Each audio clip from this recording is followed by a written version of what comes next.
This is Syracuse, a city in upstate New York with a population of about 149,000. Those that know about this city know it for its basketball, Syracuse University, and the New York State Fair. But it didn't start here. In fact, it has very unlikely beginnings. But before we get there, let's talk about the first peoples of the region and the first white settlers.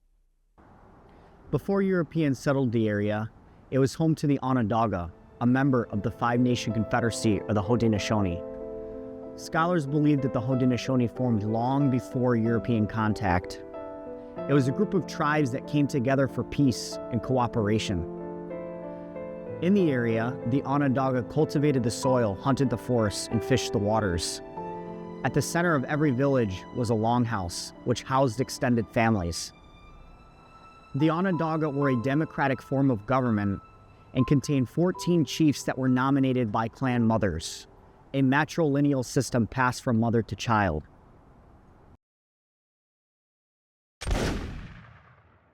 Some of the first contact the Onondaga had with Europeans was friendly, and other times it was not. In 1615, the French sent Samuel de Champlain, who came in the region in league with the Hurons and the Algonquins, enemies of the Onondaga. This French attack failed. 40 years later, the Huron were listening to the message of the Jesuit missionaries in Upper Canada. The Onondaga heard of this and called for a Jesuit priest to work among them. In 1654, Jesuit priest Simon Le Moyne came to the region and improved the relationship between the French and the Onondaga. Soon enough, Le Moyne established a French mission on the shores of Onondaga Lake called Ganentaha by the Onondagas. It was there that Le Moyne noted the saltiness of the lake, an observation that would help a city to grow. The relations between the French and Onondaga would not remain friendly for long. After hearing of an impending attack in 1657, the French snuck out of their colony. These bad relations with the French gave the English the opportunity to make a relationship with the Onondaga and eventually conquer the land. In the 1700s, Robert Livingston was sent to survey the land. Soon, they had friendly relations with the Onondaga. During the American Revolutionary War, Americans attacked the Onondaga, presuming them to be allies of the British. In 1779, an American colonel attacked an Onondaga village, killing 12 natives and taking 30 captive. After the war, the Onondaga and the state of New York signed the Treaty of Fort Stanwix, which ceded Onondaga land to New York State in exchange for protection on reservations. Every member of the Haudenosaunee agreed to this except for the Mohawk. The rest of the land would be bought and sold to non-natives to live on. This land was surveyed and mapped by Simeon DeWitt. Some of the land was granted to Revolutionary War veterans. The treaty also stated that the land around Onondaga Lake would be for the public interests of Americans, but protected the Onondaga's right to hunting, fishing, and salt production along the lake. In treaties in 1793 and 1795, their land rights would be reduced to the reservations today. The first recorded settler of the Onondaga region was a man named Ephraim Webster. He served in the Revolutionary War at the age of 14. When he came to the region in 1786, it wasn't salt that he was after, but instead he established a trading post right here on Onondaga Creek and at the mouth of Onondaga Lake right behind me. But there's some controversy surrounding him. He would marry an Onondaga woman named Nance and have children with her, but he actually divorced her on grounds that she had gotten drunk, a claim that allowed him to divorce her according to Onondaga law. Many people believe that he might have spiked her drink. He would later marry Hannah Danks, a white woman, and have children by her. But when Webster died, his property did not pass to the children of Nance, but to the children of Hannah Danks. In 1788, he would bring Comfort Tyler and Asa Danforth to the region. But it wasn't here that they would settle, but instead, 6 miles upstream. Let's go there.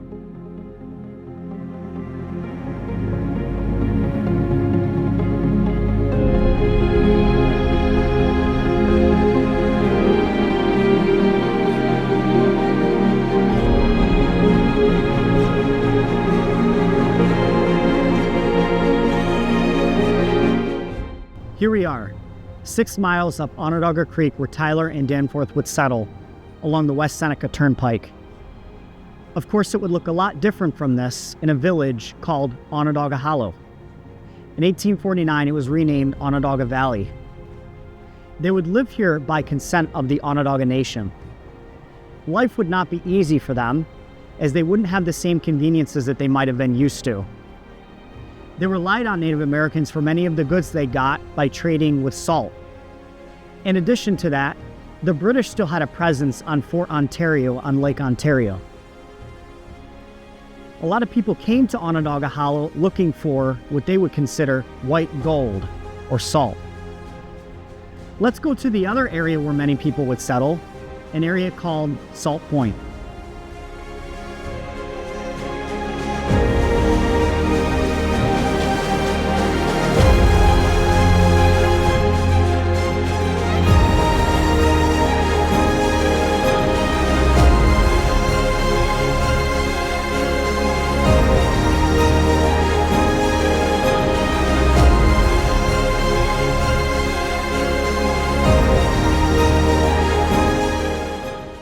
This is another area where many people settled in order to produce the salt of the salt springs of Onondaga Lake.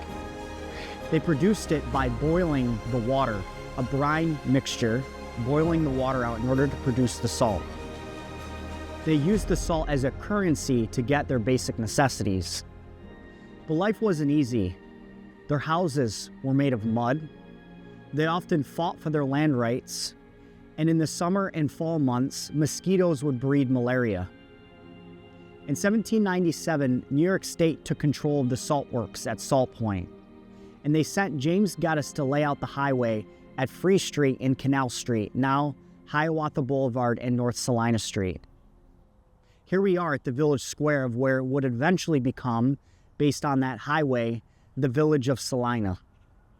Let's go to a similar village that's nearby.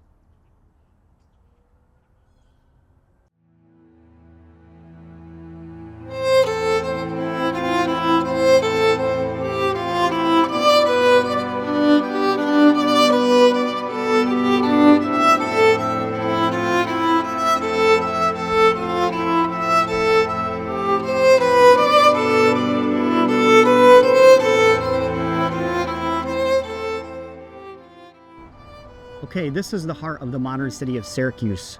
It was the location of a town called the town of South Salina. It was 250 acres of land sold by New York State in order to fund roads to the salt works. It was a very bad area, very swampy, spongy ground, really not great for development. But in 1804, the same year, Abraham Walton bought the land and he started developing it. In 1806, he sold land to Henry Bogardus in this location right here on North Salina and Genesee Street. Henry Bogardus built Bogardus Taverns, or the Four Corners. From there, the town started to develop a little bit, but not much, again because it was not great land for development. The area was not well populated. It was not until one man came to the area, Joshua Forman, that the economy of the area and the population would begin to increase. It was through two of his efforts that this would start to happen. One was the building of the Erie Canal, which started in 1817. He actually began advocating for this when he was in the assembly, the state assembly in 1807, but it didn't work out. But when he moved to the area of South Salina, construction began in 1817 and finished in 1825. The Erie Canal was a man-made waterway that went from Albany to Buffalo. It decreased travel time from 6 weeks to 1 week. Originally, trading was done along the Seneca Turnpike, a road that would obviously be very bumpy. But eventually, with the finishing of the Erie Canal that passed right through downtown Syracuse, salt production can be done more effectively. I'm actually walking along the road currently called Erie Boulevard, where the Erie Canal was originally. It passed right through here through downtown Syracuse through Clinton Square. Eventually it was filled in, obviously because canals were not very useful anymore. The second effort that he led was the dredging of Onondaga Lake that would help the swampiness of the area go down. It was in 1825 that Syracuse officially became a town with a population of 1,000. Then people started to come into the area and salt production along the canal would increase. Originally, the city would boil salt in something called salt blocks, and then eventually use the solar evaporation method. Water Street, right behind me, was the location of Syracuse's first commercial district. It was adjacent to Hanover Square. In 1834, a fire razed some buildings. They were replaced by the Phoenix buildings, a phoenix rising from the ashes. In 1867, the Onondaga Savings Bank moved into the Gridley building, and in 1875, the Syracuse Savings Bank moved into this Gothic-style building.